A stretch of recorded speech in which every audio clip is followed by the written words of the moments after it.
welcome.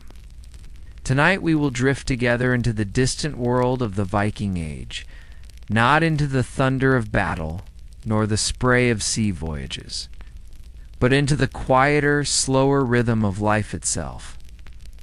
We will trace the long journey of growing old, in a time when few lived long enough to see their hair turn white. Imagine yourself under a northern sky.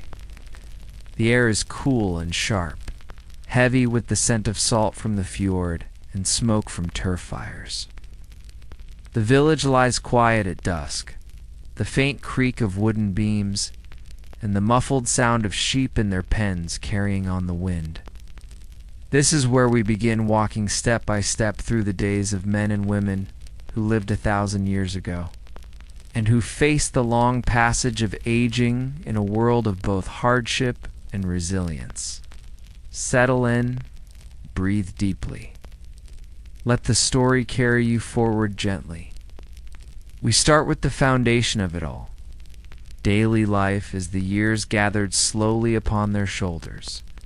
Imagine waking in a Viking longhouse, the wooden beams above blackened by decades of smoke. You are no longer young. Your back stiffens as you rise. And the simple act of pushing aside a woolen blanket reminds you that the body carries each year as a weight. The longhouse is alive with sound children stirring. The crackle of embers coaxed back into flame, the hushed voices of women grinding grain. Yet you move more slowly now. Your tasks are fewer than they once were, but no less important. In youth, you might have worked the oars at sea, or swung an axe in the forest, or bent your back in the field. But now your strength serves differently. You mend nets with patient fingers, shape small wooden tools, pass along stories while the younger ones listen and learn. The daily rhythm is marked not only by work, but by observation. Your eyes, though weary, are trained to notice the weather, shift in the wind, the damp heaviness of clouds. While such knowledge is no longer tested with muscle, but with memory. Food is simple, steady, and plain. Porridge in the morning, perhaps flavored with dried berries. A stew of fish or goat meat at midday with rough bread baked on flat stones. You chew more slowly, aware of each missing tooth, but still grateful for the warmth of food in your belly. The hearth is the heart of the longhouse. Here you sit in the evenings, wrapped in fur, listening to the younger voices around you. Children tumble and argue, and you correct them softly, reminding them of the rules of kinship, the obligations of honor, the quiet ways of survival. Aging in the Viking world was not only about the body, but about the place you held in the family. Ode.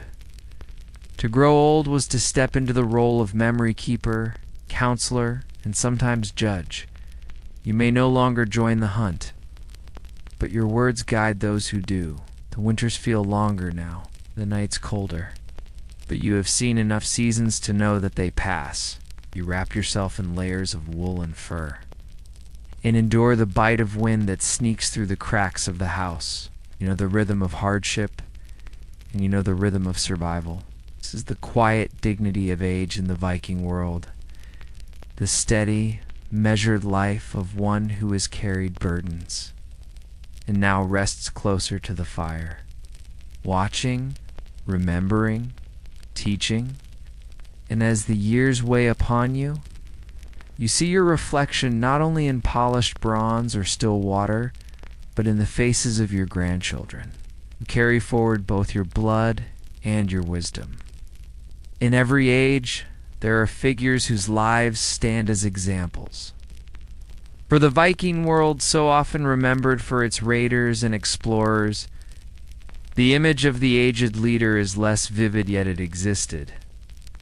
One such figure was Harald Fairhair, the king remembered in sagas as the man who first united Norway. The stories of his youth dwell on vigor and ambition. It is his later years that reveal the nature of aging in power. Imagine Harold in his old age. His hair, once said to flow long and golden, is now white, his beard heavy, his frame less steady, but his authority endures. Around him gather younger warriors, chieftains, and kin. They no longer follow him for his strength of arm, but for the weight of his judgment. Aging as a ruler was a test of balance. Too much weakness could invite rebellion, yet a steady presence could preserve peace. Harold is said to have divided his kingdom among his many sons in his later years, a choice that reflected both foresight and fragility. To entrust others with rule while still alive was to acknowledge the limits of age, yet also to extend his influence beyond his own lifetime. Outside the realm of kings, old warriors too had their place. Consider the image of an elder who once crossed seas, who once clashed shields in battle, now sitting by the hearth. He may no longer lift his sword, but he carries scars that speak of endurance, and his stories inspire the young to bravery. The sagas tell us of Eagle, the poet and warrior. In youth he was fierce, often violent, yet in his old age, nearly blind and heavy with years, he still composed verse lines filled with reflection, acknowledging both loss and survival. Eagle's poems remind us that aging among the Vikings was not only a decline of strength, but a sharpening of thought, turned inward toward memory, and sometimes toward melancholy. Imagine him in the dim light of a hall, his voice low but steady, reciting verses that flow like the tide, carrying both sorrow and wisdom.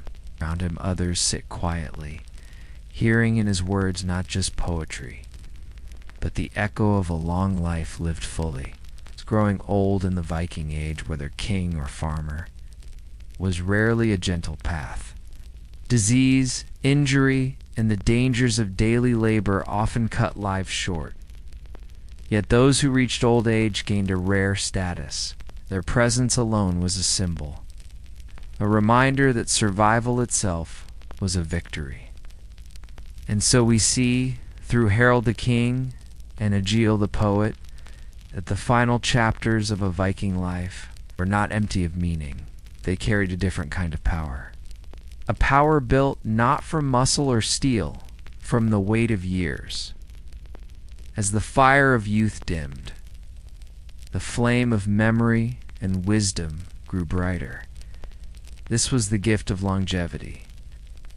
In a world where few lived long enough to see it, when we move from saga to soil, from words to the earth itself, we find another picture of aging in the Viking world.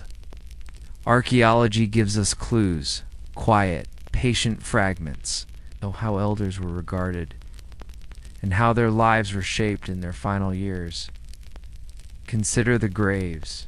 Across Scandinavia, burial sites tell us more than sagas ever could. Some are modest, simple wooden coffins. The remains wrapped in wool, placed with tools or household items, perhaps a spindle, a knife, a comb. Others are elaborate, ships drawn up on land, that is laid with weapons or treasures, a last gesture of honor for a life completed. What strikes archaeologists is not only the wealth of objects, but the signs of the body itself. Bones bear marks of age, worn joints, bent spines, teeth ground down from years of coarse bread and grit. There are skeletons that show healed fractures, broken arm that mended long ago, a hip that knit itself together imperfectly. These are not the traces of young warriors, but of lives lived long enough to endure injury and recovery. Imagine running your hand gently across an ancient femur, its surface smooth but warped by time. This bone once carried someone into old age. It is a rare survival, and it whispers of a person who lived past the odds. There are mysteries, too. In some graves, elderly women were buried with staffs, objects scholars debate to this day. Were they symbols of authority, markers of wisdom, or tools for ritual, linked to seeresses and the practice of magic? To the Vikings, perhaps age brought not only frailty, but also proximity to the unseen, to memory, to prophecy, to the world beyond. We glimpse it in the sagas as well. Old women appear as advisors, keepers of tradition, sometimes feared, sometimes revered. Their knowledge was not written down, but passed from tongue to ear, from one generation to the next. Archaeology also reveals care. Some skeletons show evidence of disabilities, hips so damaged that walking would have been painful, spines twisted by disease, and yet these individuals lived for years. That survival suggests something important. They were not abandoned. Others must have carried them, fed them, tended to their needs. It is a quiet reminder that even in a world of harsh survival, community could be tender. Imagine a winter night. The snow outside, thick and silent. An old man unable to walk sits close to the hearth, his hands trembling as he lifts a wooden cup. A daughter or granddaughter places it gently in his grasp. He drinks, slowly. This simple moment of care ensured survival, and left its faint echo in the bones we uncover today. Thus, through both saga and soil, we see that old age in the Viking Age carried mystery.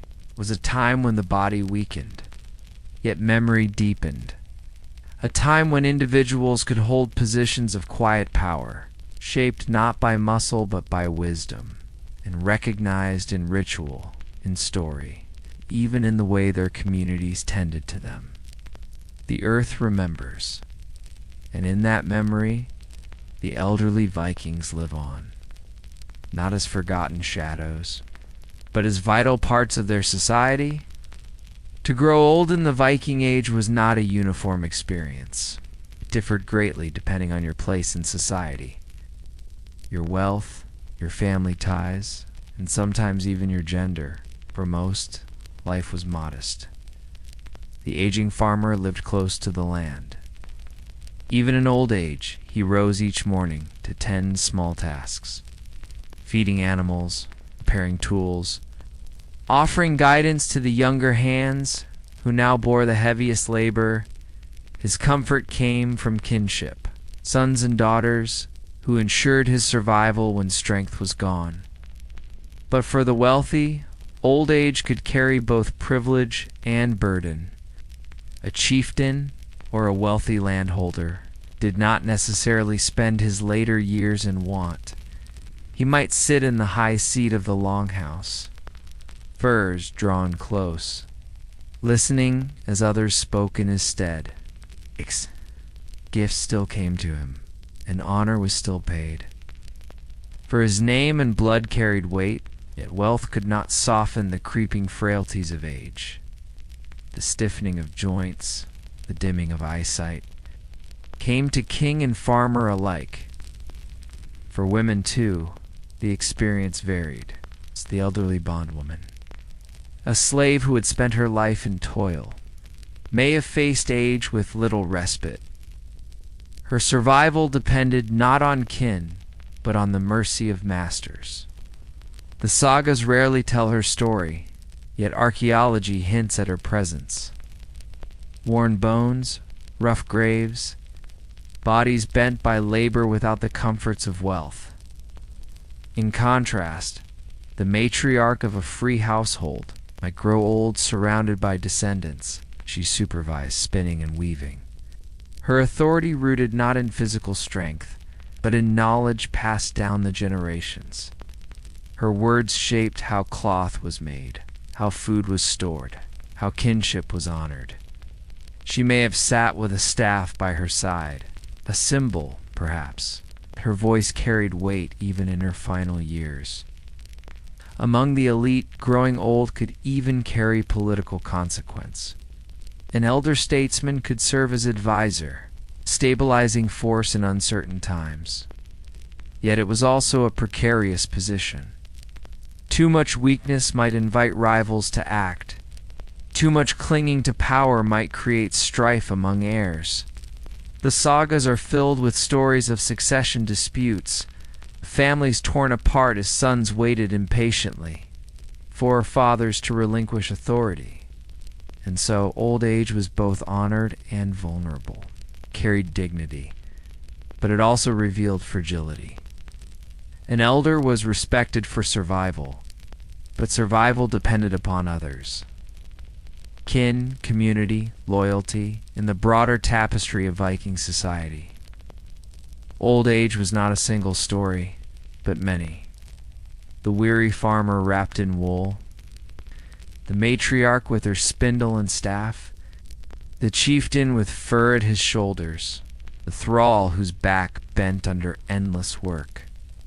Each carried the marks of years differently, yet all shared in the slow, steady rhythm of watching life pass from one generation to the next. And through these contrasts, we glimpse the truth. To grow old in the Viking Age was to stand at the edge of memory, one foot in the world of the living, the other drifting toward the unknown. As we let the story of old age and the Viking Age unfold, one theme lingers gently above all others: legacy. For in a world where life was fragile and often short, to live into old age was not only survival, but a chance to leave something behind. Imagine yourself once more in the longhouse. Fire has burned low. Its glow no longer fierce, but soft and steady. Around you sit children, grandchildren, perhaps even great-grandchildren.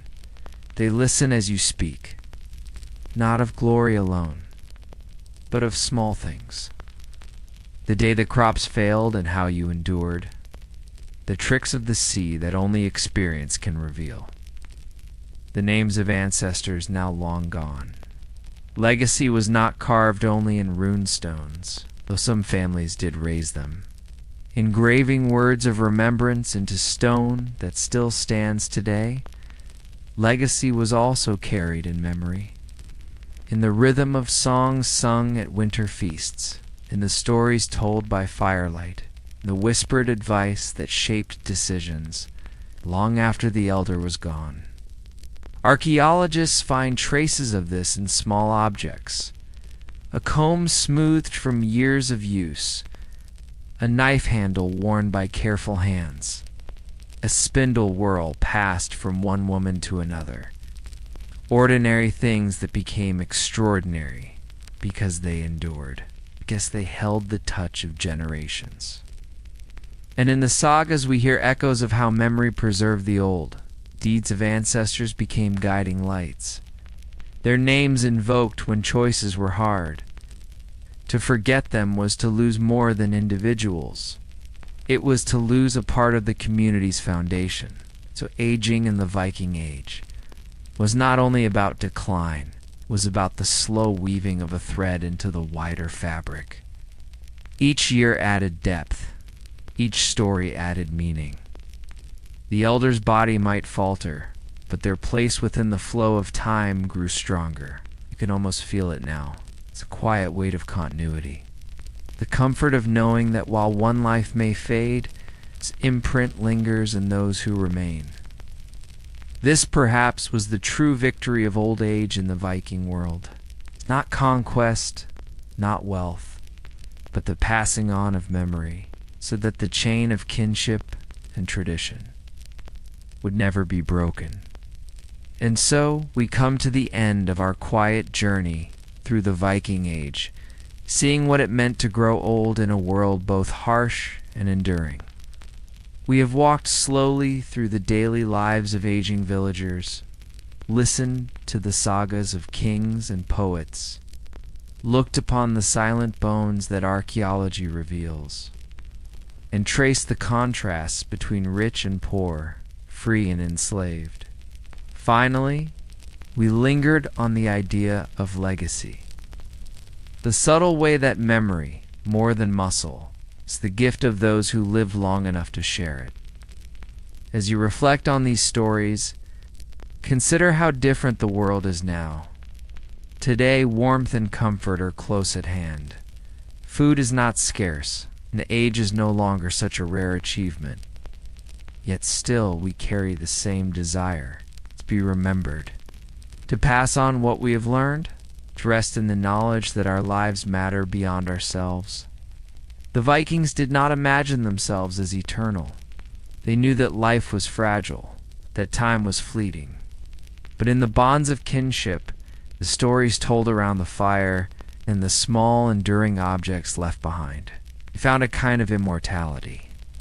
Now, as the fire fades in our own imagination and the northern winds grow still, let yourself rest. Let the weight of history settle gently around you, a blanket of time that asks nothing but quiet. Close your eyes.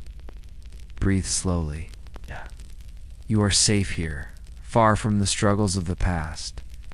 The story has ended, but its calm rhythm lingers, guiding you gently into sleep.